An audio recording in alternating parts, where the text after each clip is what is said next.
एक हिस्टोरिक भूमिका निभाई है उस जुल्म को, उस हिंसा को चैलेंज करने के लिए, तो उसका नाम रहा है युवा नौजवान। और आज इस देश में जो जुल्म का दौर चल रहा है, जो नफ़रत का दौर चल रहा है, जो हिंसा का दौर चल रहा है, उस दौर में हम लोगों की, छात्रों, नौजवानों की अहम हिस्टोरिक भूमिका को रिकॉग्नाइज करते हुए आप सब आज यहाँ पे मौजूद हैं। आप सब देश भर के कोनों से यहाँ पे मौजूद हैं। एक बहुत ही इम्पॉर्टेंट मोमेंट पे आप सबको क्रांतिकारी इस्तकबाल। हमारा ये यंग इंडिया अभियान पिछले 3 महीने से देश भर में तमाम यूनिवर्सिटीज़ में, ज़िलों में, कॉलेजेस में हम लोग कर रहे हैं। ये अभियान शुरू हुआ था सिग्नेचर कैंपेन से। इसके पीछे का आइडिया ये था इसके पीछे का आइडिया ये था कि आज जब हम लोग चारों तरफ नफ़रत की राजनीति से घिरे हुए हैं, जब हम लोग चारों तरफ अगर रोज़गार की बात करते हैं, शिक्षा की बात करते हैं, स्वास्थ्य व्यवस्था पे बात करते हैं, तमाम डेमोक्रेटिक प्रोटेस्ट आवाज़ उठाने वाले लोगों के ऊपर हो रहे दमन पे बात करते हैं, तो हमसे तर्क से बात नहीं की जाती है। आज के समय में जो पार्लियामेंट है उसकी पूरी भूमिका को ख़त्म कर दिया गया है। ऑपोजिशन को ध्वस्त करने की कोशिश की जा रही है।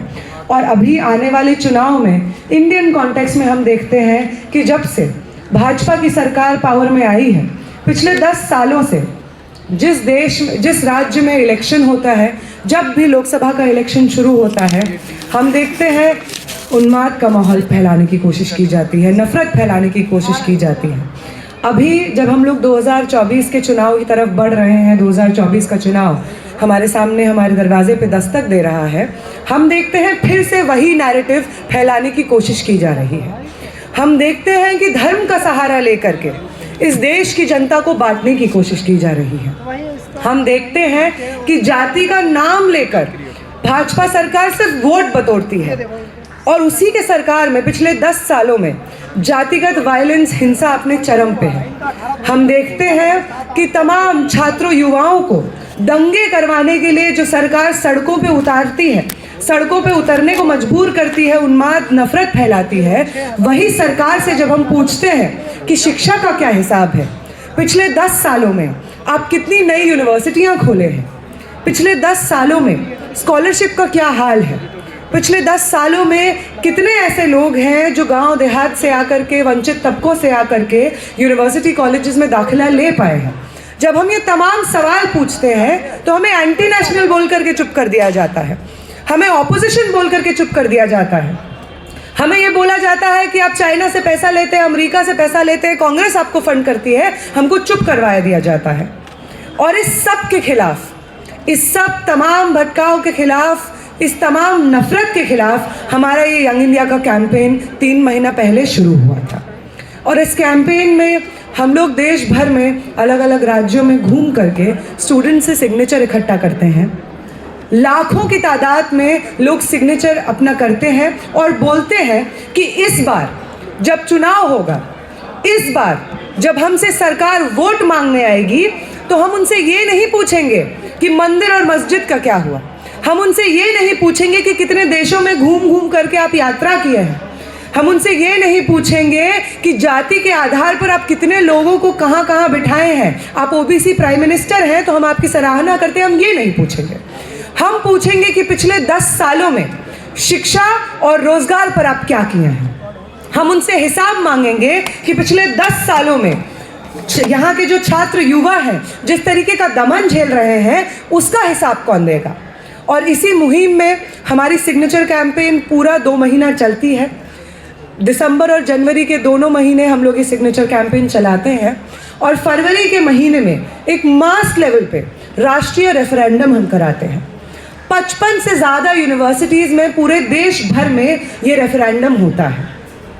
1 लाख के करीब स्टूडेंट्स सिग्नेचर करते हैं और एक स्वर में ये कहते हैं कि हमें मंदिर और मस्जिद से उतना मतलब नहीं है, हमें शिक्षा और रोजगार के सवालों पर जवाब चाहिए।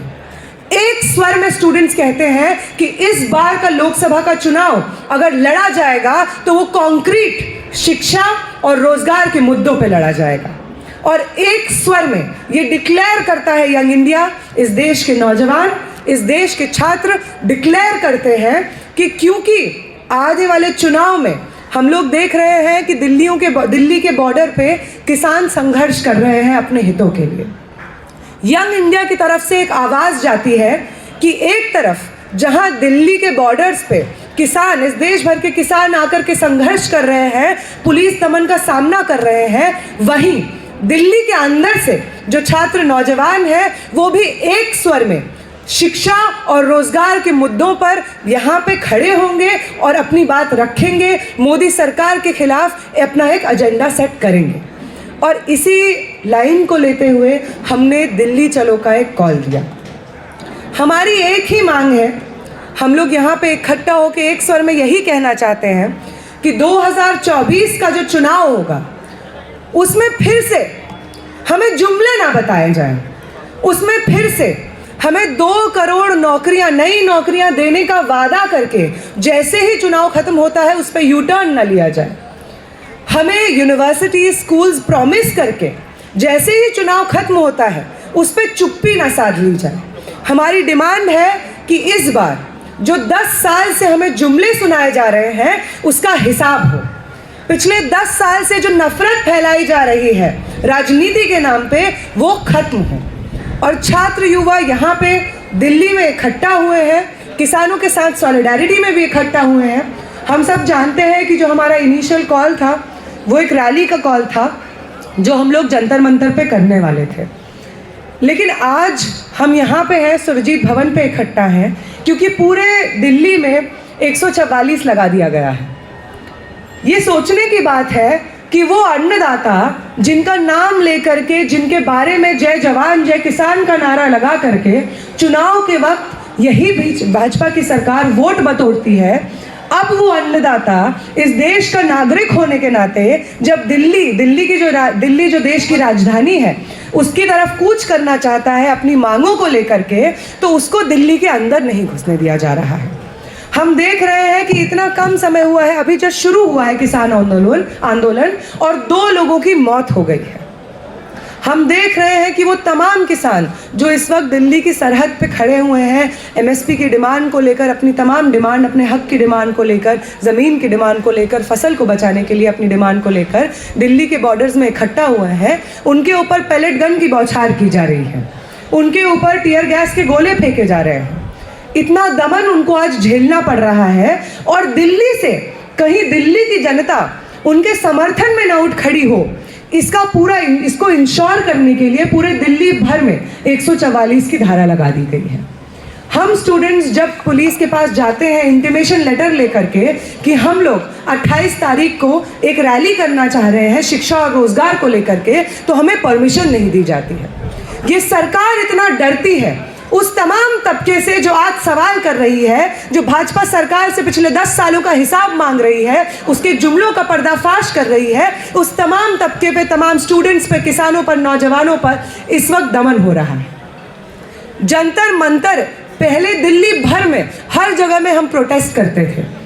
हम लोगों ने सीएए का प्रोटेस्ट पुलिस हेडक्वार्टर पे किया, हमने सीएए का प्रोटेस्ट यूपी भवन पे किया, हरियाणा भवन पे किया, हमने यूजीसी का प्रोटेस्ट नॉन नेट की फेलोशिप के लिए प्रोटेस्ट किया, नेट की फेलोशिप के लिए प्रोटेस्ट किया यूजीसी भवन पे।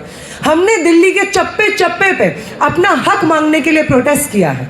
लेकिन जब से ये भाजपा की सरकार सत्ता में आई है, हमें छात्रों को, तमाम सिविल सोसाइटी को, देश के नागरिकों को, दिल्ली के नागरिकों को जंतर मंतर पे महदूद कर दिया गया है।